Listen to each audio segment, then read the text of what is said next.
we've been to multiple areas downtown and just around our place where we stayed, where we smelled a lot of weed, and people actually talking about how they smoke here.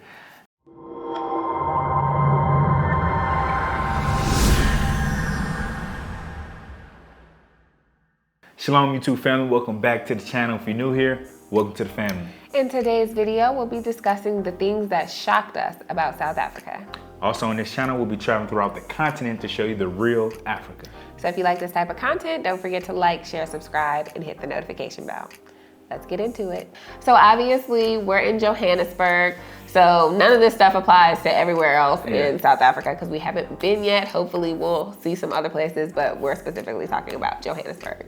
The first thing we're gonna discuss is the similarities to America. Yeah. Now, when we were in Kigali, we actually met a Rwandan man who told us that South Africa is just like Europe. He was like, it's Europe. So when we got here, obviously we've never been to Europe, so we would think that's a little different. But when we got here, it looks a lot like America. Like just the way the roads are, the way the buildings are, it's very, very similar. We also noticed that the way people dress here is very, very similar to America. Just the jeans, the t-shirts, the regular stuff. Like hip hop culture. Right. When we were in Tanzania, like especially the women wore more traditional clothing. In Rwanda as well.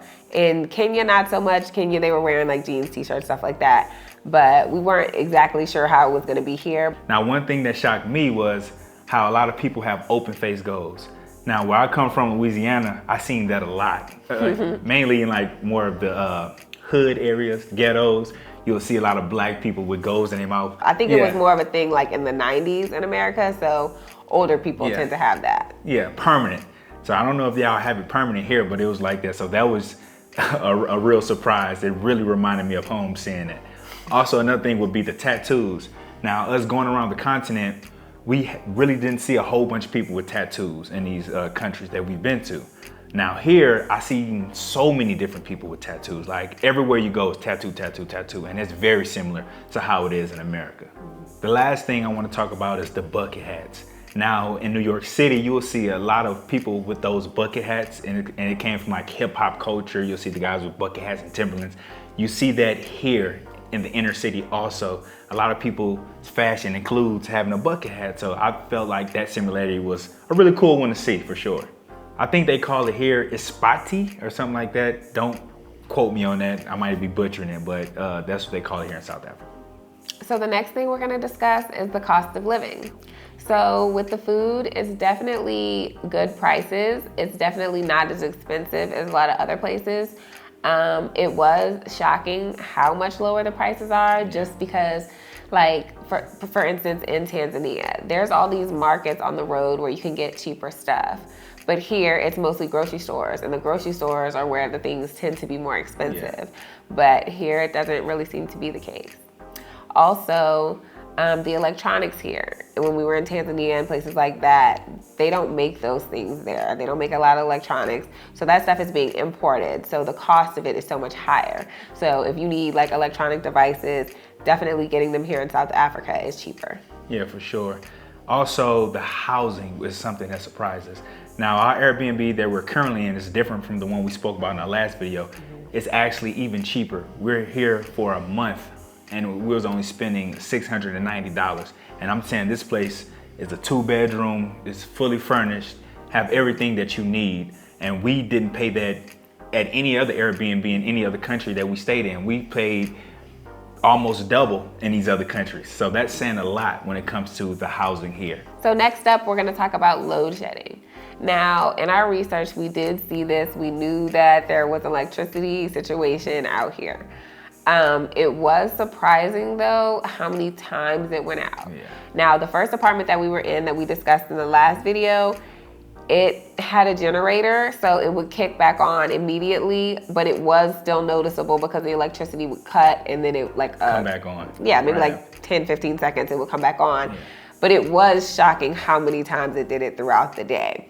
Now in this apartment, they actually told me of an app that I downloaded that tells you when it cuts off for your area, and depending on what stage it's in and all of these other things that I had no idea about, It could be 1 time a day, it could be 2 times a day, 3 times a day, 4 times a day, and it could be anywhere from 2 hours to 4 hours.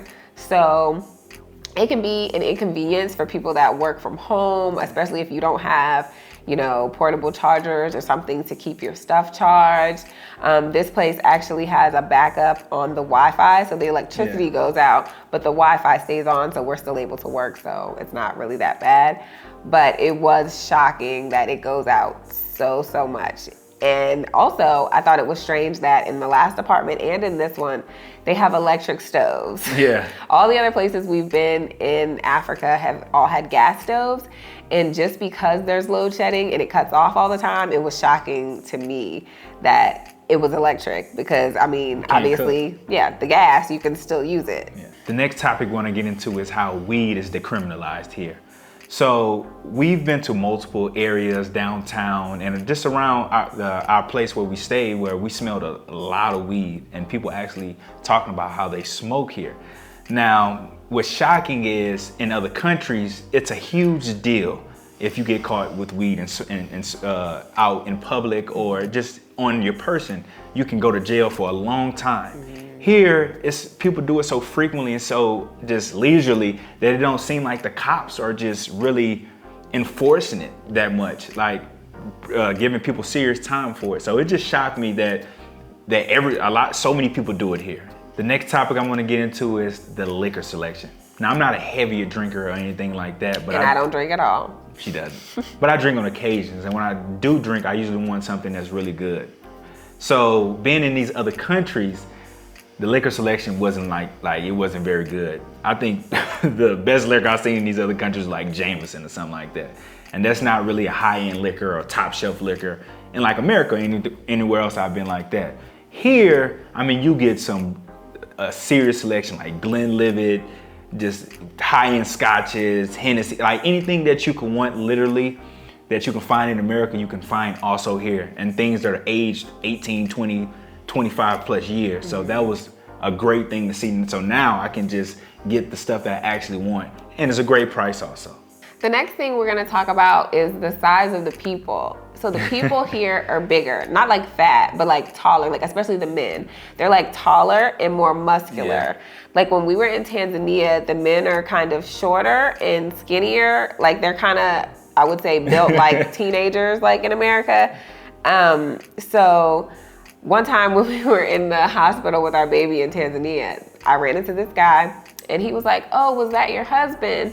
And I was like, "Oh, I don't know." And he was like the big guy, and he went like this, like he's like muscly or stocky. And I was like, "No, I don't think that was my husband. No," because he's not big. I'm not a huge dude. Yeah, and coming from America, like I'm average. Yeah, when we think big in America, you think fat, because there's like people that are like humongous or like swole, like you work out a lot. So like his arms are kind of big. He clearly works out, but I was like, he's not that big. But in Tanzania, the men were like really small. And not only Tanzania, Kenya, Rwanda, everywhere we went, even if the guys were taller, nobody was just big, you know, stout guys. Here, we seen a lot of dudes that look like they lifting weights, they on their iron, they in the gym. And I think it's because in these other countries, they don't work out as much in like gyms. Right. If you see somebody that's big in Tanzania or somewhere, they're out there in the field and they're getting, you know, that build from that, not going to the gym. So it seems like here, more people work out. Next up is housing.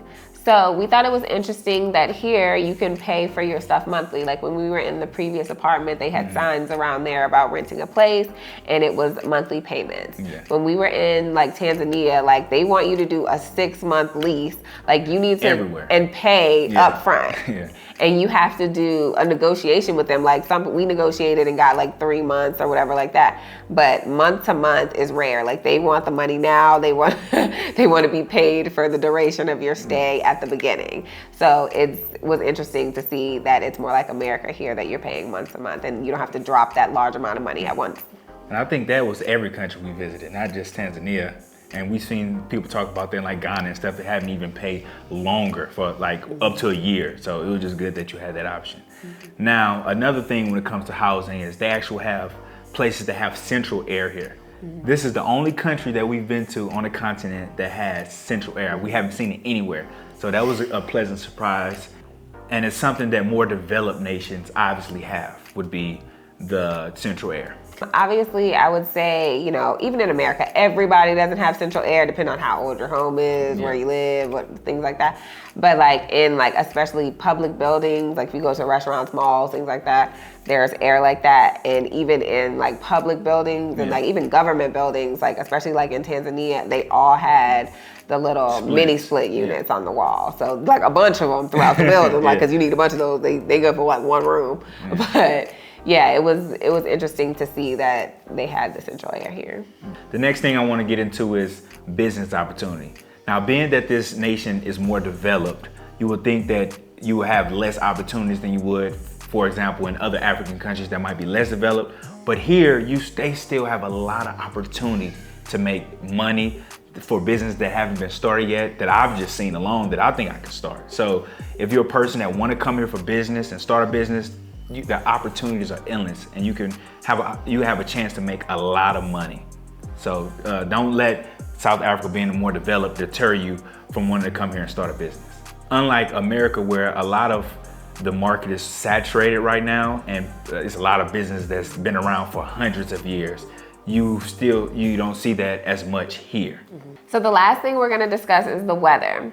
So we thought it would be warmer than it is. It's been pretty cold since we've been here. So I guess maybe it's like the winter here. Or somebody actually told us that we're coming into the winter here.